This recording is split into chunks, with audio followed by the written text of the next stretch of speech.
Hey guys, it's Fletch. Welcome back to OTH. So another hopefully shorter video here today. I don't know if it'll be uploaded on the same day or not, but probably in the same week.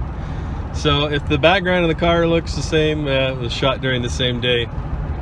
Some of my more observant subscribers have mentioned that to me in the past. So anyways, the title of this video is going to be Yourself.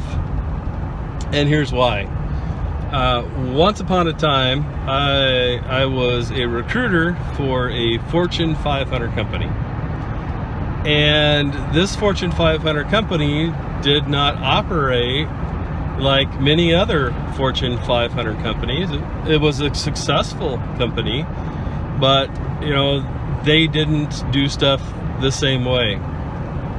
And here's what I'm talking about. Here's the meat of the issue.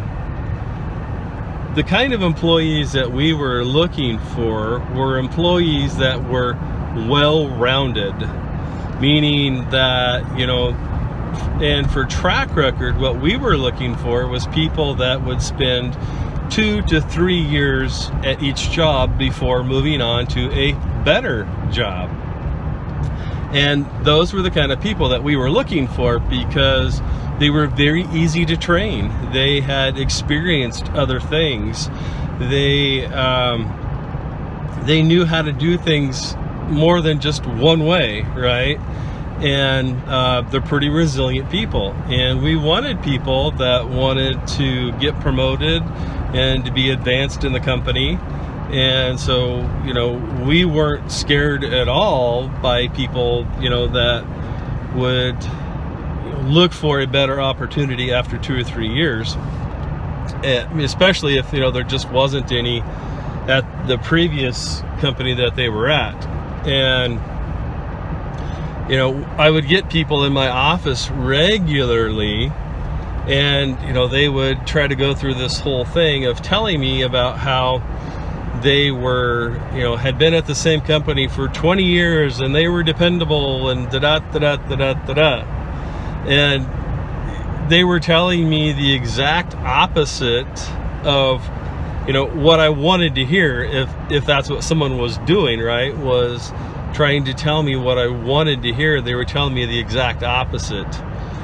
Not only that, but if they were the type of person that we wanted, they would be better off just being honest, right? And telling me that, because then they might have got the job.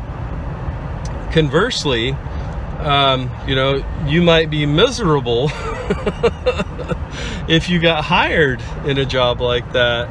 So, you know, you got to be yourself. And yes, you know, I get that there's small things that that person can say or not say that would be either, you know, advantageous or disadvantageous at the same time. But, you know, on a macro scale, it really is, you know, enough about being yourself. And in this environment, I recruited a lot of college graduates, and I would go talk to them in like their career classes on campus.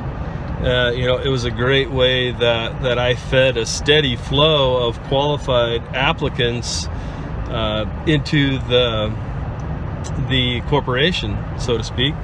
And when I would talk to them, I would tell them, you know, look, part of our corporate policy is you can only have one earring in each ear. You can't have gauges. You can't have visible tattoos. And, you know, people would just get all kinds of butthurt and offended.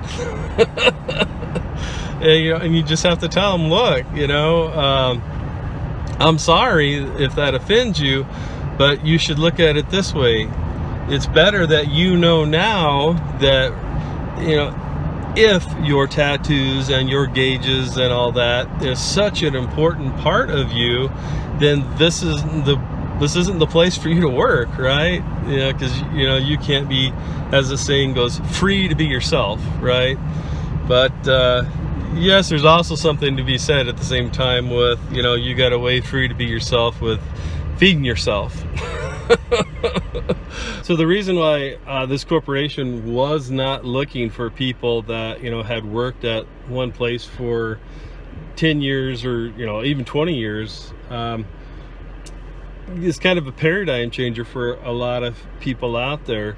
And the reason is because when you've only done things one way for 20 years, it's extremely difficult for most people in general, right? You know, I'm not talking about you as an individual, as a person, right? But just people in general, that when you've only done things one way for 20 years, it can be extremely difficult to train you how to do something a different way, because you've done it that way for so long and it worked. And, you know, why should I have to do it the way you want it? Because, you know, this is the way I know how to do and it works. And, you know, it is just, you know, this ongoing struggle through that person's tenure of employment, trying to break that, right? Trying to get them to do things the way that as a corporation you need and want them done. And, you know, they just don't get it. And, you know, one of the you know, there's two major reasons for that. One is normalcy bias, and the other is cognitive dissonance, right? That, you know, people don't like change, number one, and number two, when people are forced into change, or change is forced upon them, I mean, there's certain people out there, they just have serious, you know, for lack of a term, psychological issues, right? Trying to deal with being forced to do things in a different way. And that's why I was talking about earlier, people that are looking for a better and new opportunity every 2 to 3 years tend to be more resilient. They understand how to do things many different ways to accomplish, you know, the same goal at the end. And does that mean one's better than the other? No, that's not what I'm saying. So if that's what you heard during this, you didn't hear correctly or properly. What I was explaining is how that's what that particular corporation was looking for in their employees. And so, you know, if your feathers are all ruffled by hearing that, well, you know, I'm dependable. I'm 20 years, you know, same company, and, you know, corporations just don't get that anymore. They're not loyal to their employees. Yes, you're absolutely right, and I absolutely agree with you. However, that doesn't change the fact and the point of what I was sharing in that part of the story. So there you go. But having said that, right, you know, those two things, you know, come back around to, you got to be yourself.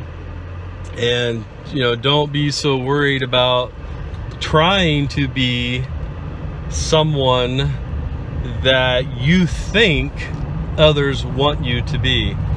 Because one of the things, just in personal relationships, one of the things that's as bad as apathy, or, you know, just not even trying, is trying too hard.